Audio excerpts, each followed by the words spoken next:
Good evening and welcome to Daily Red Devil for all of your latest Manchester United transfer news and talk. I hope everyone is doing well on this Monday evening. We're back after a couple of days off and tonight we've got a massive show to bring you. But before we jump into that, please do smash a like on the video and please do subscribe to the channel if this is your first time watching. On the show tonight, we're going to be talking about apparently 4 players being up for sale in the January transfer window and them looking like they might go to Saudi Arabia. We've got a story to bring you on that, which is quite interesting. We will also be talking a little bit, of course, about the game against Liverpool because I wasn't here. I was away over the weekend, so we didn't. This is the first video we've done since, I think, Friday. So I will be talking a little bit about that as well, of course.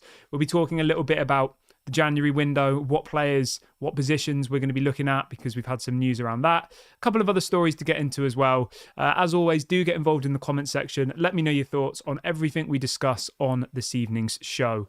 Let's start the show off by talking about this story about Saudi Arabia. Now, this is coming out from 2 or 3 different journalists in the UK this afternoon, and the headline is Manchester United's footballing director John Murtough was in Saudi Arabia for transfer talks earlier this month, with the club seeking to sell players to raise funds for January signings. Further talks are planned. So the story then goes on to say that apparently the 4 players that ultimately John Murtough flew out to Saudi Arabia to meet with the Saudi government, because they run the Saudi league, don't they? Was Casemiro, Rafael Varan, Jadon Sancho and Anthony Martial. So let's go through that list backwards. Start with the last player, Anthony Martial. Obviously, we all know that his contract expires in June. So I think if we could get any money for Martial in January, I would take it 100%. Obviously on ridiculous wages. I think he's on 250,000 a week, which is crazy. If we could get a couple of million for him, I would do it in January because obviously he's going to go for free in June anyway. So if you can get something for him now, he's not really contributing in the squad, is he? I don't think he looks really very interested when he plays. I don't think he's really got the quality anymore to be a Manchester United player. So for me, if you could sell him to Saudi, even for anywhere between, 2 and 10 million, I would probably take it at this point, as long as that money was then reinvested in another player. The next up, Jadon Sancho. Again, I think we don't really need to speak about, say, Jadon Sancho too much, to be honest. If we could get... I mean, with Sancho, it's a difficult one. Obviously, he hasn't played football since August, September. I just think loaning him out is giving him what he wants. So I would rather sell him to Saudi for less money than loan him out to, say, like Red Bull Leipzig or Dortmund or all of these clubs that are interested in him, because loaning him out will mean us pay most of his wages. We send him out on loan and then he probably is still our player in the summer. Like, it doesn't really make any sense. So unless one of these clubs like Dortmund are going to give us, 50 million in the summer, with a loan until then, I just think it's pointless. He's still going to have fallen out with Erik ten Hag in the summer. He clearly doesn't want to apologise. He's disgraced the fans. He's disgraced the badge. He's disgraced the manager, and there's no way to come back from that. So for me, I think it's rubbing even more salt in the wounds to say, all right, Jadon, you go off and play in Juventus. We'll cover half your wages after what he's done to this club. So for me, I would sell him to Saudi if we could get that deal done. I think anywhere between 30 to 60 million is probably realistic for Jadon. Obviously, 30 more realistic. 60 would be ridiculous. I think we invested about 75 million in him only 2 years ago. So, we're going to take a massive loss on him, that's for sure. But when you consider that he's on 350 grand a week and he's currently just sitting at home playing FIFA and we're paying him to do that, like, you just need to get rid of him. Rafael Varan, I would not sell. He's our best centre-back. We've all known that for a long time. There was question marks about whether he'd fallen out of Erik ten Hag. I don't think he'd fallen out. I think Erik ten Hag had just decided that he needed somebody who was more reliable in the sense of injuries. Varan will play one good game and then be out for a month. He'll play another good game and be out for a month. If he was available every single game, I genuinely think he would be the best centre-back in the Premier League. Now, that sounds maybe crazy to some of you, but I genuinely believe that. He's that good. I just think his injury record is appalling. It's really unfortunate. Obviously, he's only 30 years old, remember, which is crazy. He's had to retire from international duty because he can't play the games. And now he struggles to play more than one game in a week. And I would be surprised if we see him...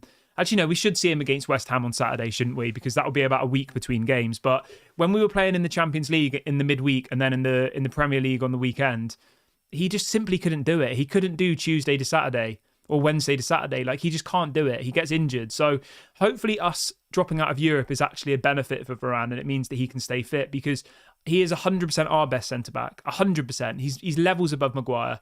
He's levels above Lindelof. He's levels above Johnny Evans. And he's obviously levels above Martinez as well. You know, he's a world-class player, Rafael Varane, on his day. So for me, I definitely would not sell. I would definitely not sell Varane. But let me know what you guys think in the comment section. Would you sell Rafael Varane to Saudi in the January window? Welcome everybody as well. Good to see you all again. Obviously, as I said, I was away. I was in Cornwall over the weekend, which is, anybody who's not from England, it's kind of right at the bottom of England. So you've got obviously like Newcastle at the top, then you've got Cornwall right down at the bottom. It feels like very untouched land, if that makes sense. It's very much countryside and very peaceful, and it's by the sea, and it's very calming, and it's a really, really nice place. So anybody who's not been to, anybody who doesn't know what Cornwall is or hasn't been to Cornwall before, I would definitely recommend it. So that's where I've been over the weekend. So I do apologise for not having any shows. I did take all of my camera, all of my stuff with me, but we were literally, I wouldn't say we were in the middle of complete nowhere, but it was a little tiny town. The internet wasn't fast enough to do streams. I did try on the Friday morning to do a stream, but it was lagging so much that I'd just rather not do it than do it badly. So yeah, apologies to anybody who's been trying to find me over the weekend. That was where I was. So yeah, obviously Varane, for me, definitely don't go. And I don't think Varane will go now. I think if Varane was continued to not being played, I think he probably would have left, to be honest. But considering that now Harry Maguire's injured, obviously Martinez is still injured, he has to stay. He has to stay, and we need to strengthen that position as well, because obviously at the moment we've got an injured Martinez, an injured Luke Shaw, who's an option at centre back. Lindelof, I don't know what's going on with Lindelof. He seems to keep getting ill, and he doesn't seem to have played for a while either. We desperately need reinforcements in that position. So for me, selling Varane would be a big mistake. The only way that I could see maybe it being a good move for Manchester United is if a Saudi club offers you 50, 60 million, you've got to take it. You have to. Not because I don't think he's a good player, but just because of the situation we're in now. Us dropping out of the Champions League will have cost us about £30 million. That's what was reported a couple of days ago. So Manchester United will need money now.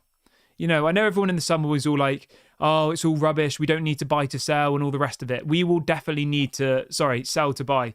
We will 100% need to sell to buy in January now, 100%, because we've just lost all of our European TV money. We're out of the League Cup. Yes, we're still in the FA Cup. It doesn't look like we're obviously going to get top four at this moment in time. So they're going to have to be very, very careful. And I can see why the players that we're talking about in this section, right? So that the four players are Casemiro, Rafael Varane, Jadon Sancho, and Anthony Martial. Those are the players that John Murtough apparently flew to Saudi a couple of weeks ago and ultimately tried to sell them. Casemiro, I think, is on 350 grand a week. Varane's on 350 grand a week. Sancho's on 350 grand a week. And Anthony Martial's on 250 grand a week. Now, I know Manchester United is a massive football club. I know we make loads of money and all the rest of it. But you can't be paying four players £350,000 a week if you're not going to be in any European competition. You simply can't. That's crazy. So I can see why they're trying to offload these people. Obviously, Sancho, he's going to have to go. Casemiro,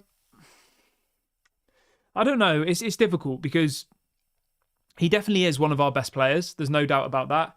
He's one of our best midfielders. But if I asked you this, you can get 40, 50 million for Casemiro and say 350 grand a week in wages, and that money could then be invested in a younger player. Would I do it? Maybe. Only maybe, because I do think we have cover in that position. I mean, if you look at our midfield, right, it's not a particularly good midfield, but you've got Kobe Mainoo and Amrabat, who start every game for me now going forward, with Bruno as the number 10. If you don't play those two, you've got Eriksen. Obviously, Donny van der Beek's going to go to Frankfurt, I believe. You have got, obviously, Mason Mount, who'll come back. You've got maybe 5 or 6 players in that midfield position, all fighting for the same place. So as much as I think Casemiro is probably our best midfielder, I would say, if a big offer came in for him, I think you probably would have to take it. Whereas with Varane, I think he is so detrimental to that team. He's so important that letting him go, and then our centre-back options being Maguire, Lindelof and Johnny Evans, until Martinez coming back. I think that's a massive, massive risk. Now, it could work, but I'm not convinced. I'm not convinced. I think the thing with Varan, right? Sadiq says Varan has been our best centre-back at Manchester United. Yeah, he has, mate. 100%. 100%. I think Varan will flourish now. I was concerned about Varan a few weeks ago. He's supposedly fallen out of the manager. He kept getting injured. We know that Varan only seems to want to be able to play one game a week. Okay? His body doesn't allow him to play more than one game a week. Now, because of our disgraceful, let's call it, exit in the Champions League, we are going to now only be playing one game a week for the rest of the season. Okay? Which will be absolutely perfect for Rafael Varane. One game a week is exactly what he needs. It's perfect. So maybe it will work for him. Maybe he'll be all right till the end of the season. And maybe you then can go and sell him and move him on. Maybe you get Antonio Silva from Benfica. Maybe you get Gonçalo Inácio from Sporting Lisbon. We are going to sign a big profile centre-back next in the summer. That's what Fabrizio Romano is saying. So at the moment, it's more of a, what do we do in the meantime? You know, do we sell him? Do we cash in now? Or do we wait a little bit longer? Let's see what people are saying in the chat this afternoon. Everyone who's just joined, please do smash a like on the video and please do subscribe if you haven't already. Let's see what else people are saying. Pablo says Sancho doesn't have the right mentality. His behaviour has been disgraceful. The fact that he should be a role model. Yeah, I agree with you, mate. Digital Sports Update says Varan and Casemiro won't sell these players. We have a director of football that doesn't know what football is all about. Yeah. Irvin says Rashford is worth a lot of money. Let's sell him. Thoughts, Kieran? I mean, it depends, doesn't it? It's a hypothetical question. If someone said to me you could get £100 million for Rashford, I would sell him in a heartbeat. I would. Would Manchester United do that? I don't think they would, personally. They've just given him a new contract, all the rest of it. But yeah, we do look like a better side without Rashford. I think so. I do. Now, that's not me saying that Rashford can't change his game. It's just whether Rashford does want to change his game. Is Rashford willing to track back? Is Rashford willing to put in 150% every single game? Maybe he is. Maybe we'll see that side to him in the second half of the season. And maybe he'll be a really important player for us. But at this moment in time, I think he's a luxury player, Rashford. I don't think he's the type of player we need at this moment in time.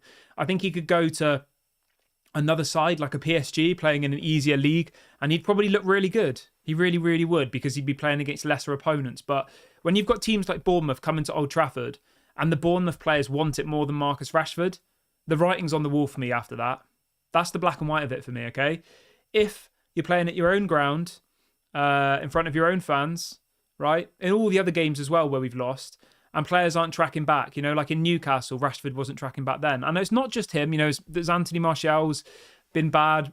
Scott McTominay, I think, has been poor this season. I know he gets a lot of credit, but I think he has been poor.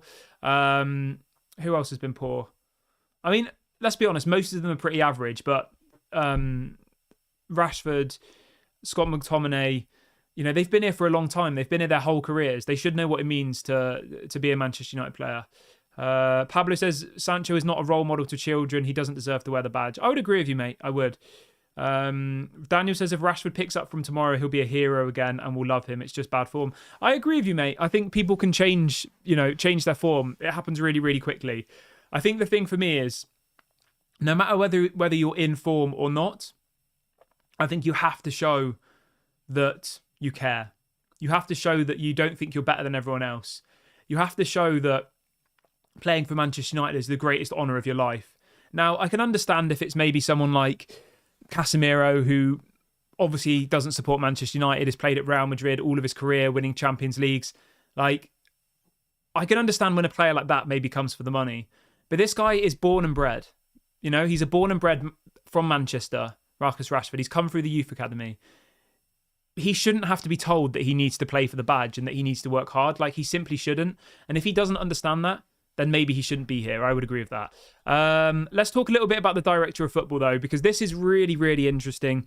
And the headline this morning is that apparently Manchester United are trying to get Dan Ashworth from Newcastle. This is coming out from Samuel Luckhurst, who obviously reports for the Manchester Evening News. He is reporting that Newcastle United sporting director Dan Ashworth is the Ineos Group's prime choice to assume the role at Manchester United, with the group also open to retaining football director John Murtough. Now, if we got Dan Ashworth, that would be a massive coup. Massive. He is a quality director of football. He's done an incredible job at Newcastle, I think. Obviously, he was at Brighton before, did an incredible job at Brighton. Absolutely unbelievable. And what I like about these types of directors of football is they identify young talent, okay? They identify young talent, ones that are maybe not the most fancy names, but they bring in people with the right mentality and with the ability to grow and flourish into a real quality player. And I think that he can do this, Dan Ashworth. So if it was between Dan Ashworth and Jean-Claude Blanc, I'm going with Dan Ashworth, I think, to be honest, because he's done it in the Premier League before. Obviously, a lot of Brighton's success now is because of Dan Ashworth. He was there from 2019. He was appointed. He was there for 4 years. He brought in players like I believe he brought in Moises Caicedo. Let's have a look at his list of players. Let's have a quick look. Everybody smash a like on the video if you haven't already, please. I'm just going to find... Okay.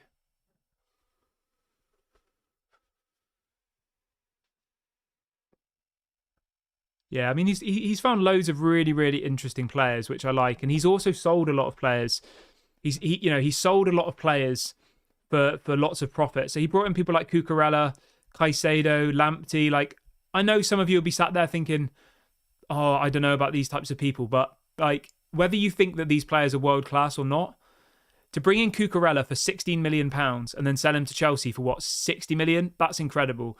To bring in Moises Caicedo for 4.5 million and then sell him for over 100, that's incredible. To bring in Lamptey for only £1 million, that's incredible. Like, these are all good players, and I would much rather be bringing in lesser known people and see what happens. But let me know what you guys think. Who would you prefer to have as the director of football? Dan Ashworth or Jean-Claude Blanc? Let me know your thoughts in the comment section. For me, I would go with Dan Ashworth, but whether that will happen or not, we'll have to wait and see. Florian says, do you think Man United can play 4-4-2 with Ahmad when fit to play a striker alongside Højlund?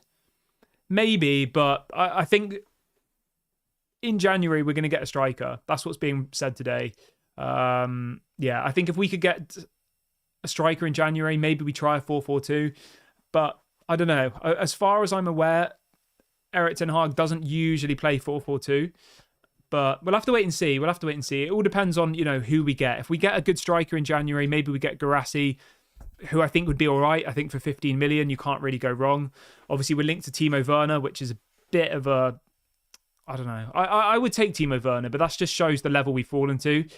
Like, we should be aiming for someone better than Timo Werner, but we're not that club anymore, in my opinion. We're a club on the rebuild. We're a club where if we finish anywhere between 3rd and 10th, I wouldn't be surprised. And I think players like Timo Werner fit that criteria. It's not like we're getting somebody from, I don't know, the Conference League who's a part-time plumber and we're getting him in on loan. Like, Timo Werner is still an international player. Yes, he didn't have a great time at Chelsea, but he still is a good player and he still is our level. We're not Man City anymore. We're not that level. We're not the Manchester United of old. We are a Manchester United that's trying to rebuild to create that success that we had before. And I think that players like these are stopgaps. They are people who can be here for maybe a year, 6 months to get us to that bigger final goal. Because obviously being out of the Champions League, all the rest of it, it's going to lose us money. It is. That's just the black and white of it. We are going to be out of pocket. We're not in the League Cup, so we're probably... And I mean, look, unless we win the FA Cup, like, I don't know. I would be buzzing if we won the FA Cup. I'd be so happy. Will that happen, though? I mean, let's have a look at who's... Everybody's in the FA Cup still, aren't they, of course? Who do we play? Let's have a look. So in the FA Cup, we are playing... I think it's Wigan, isn't it? I mean, Arsenal play Liverpool, so one of those two is going to go out. That's... Like, they would have probably been one of the favourites. I mean, the favourites will be the top 6 in the Prem. So it'll be Arsenal, Liverpool, Man City, Man United, Tottenham, Chelsea, maybe. Like, so either Arsenal or Liverpool are going to be out of the FA Cup by the 4th round. So that's obviously a positive for us. I know we can only focus on ourselves, but like, you do have to look at it like this sometimes. Yeah, so we play Wigan away from home, but Wigan are a League One side now. Like, that would be an absolute shock if we were to lose to Wigan. That would be a terrible. Yeah, let's see. Somebody says, "Can you actually say we're rebuilding?" I think so. I think it's a slow process, but I think we are rebuilding. I saw a really, really interesting stat earlier on today that I wanted to bring into the show.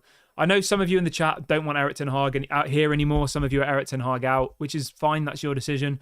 But I just wanted to bring this into the show just to try and give you guys a bit of perspective of where we are actually at the moment. I know people think that Erik ten Hag should be doing better, which I agree with.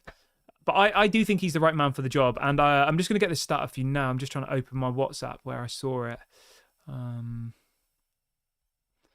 Ultimately, it was a graph that showed... I'll just get up on my phone. My WhatsApp's not working on my computer. So, where is it? Okay, so it was... there it is. So it was a chart that showed how many games Manchester United had won. So Erik ten Hag so far for Manchester United has played 86 matches. He's got 1.95 points per game so far. Jurgen Klopp in that same amount of games at the beginning of his time at Liverpool, 1.8. So Erik ten Hag is currently doing better than Jurgen Klopp points per game. And then if you compare him with Arteta, in his first 2 seasons, Arteta was averaging 1.83 points per game. If you look at for his first 86 games, Erik ten Hag's averaging 1.95. So he's doing better than both. Erik ten Hag's doing better than both Arteta and Jurgen Klopp. So just remember that for a second. Now, I know people will say, "Oh, we're Manchester United, we should be better," blah blah blah. But my point being here, right? They give their managers time, and it's paid off. Arteta are title challengers. Liverpool have been title challengers for a while now. Somebody says, what did you think of the match? I thought we defended quite well. I thought we probably had the best chance of the game with that Højlund shot. I think he should have scored, to be honest with you. I think Garnacho probably should have scored as well. He had a good opportunity. Liverpool, I wasn't really that impressed with Liverpool, to be honest. I wasn't. I thought they were pretty average. A point at Anfield is massive. It's massive, regardless of who you are. I think a point at Anfield is not something to be laughed at. It's something to be celebrated. So yeah, I was happy with it. Like, it wasn't the most entertaining game of football, if I'm honest. You know, Manchester United were obviously parking the bus, but what do you really expect? I was happy. But I'm going to wrap the video up here, guys. I will be back tomorrow morning as usual. Normal business resumes going forward. Thank you so much to everyone who's watched. Please do make sure to smash a like on the video before you go. Please do subscribe to the channel. I hope everyone has a lovely evening, whatever you're up to, and I'll speak to you all tomorrow morning.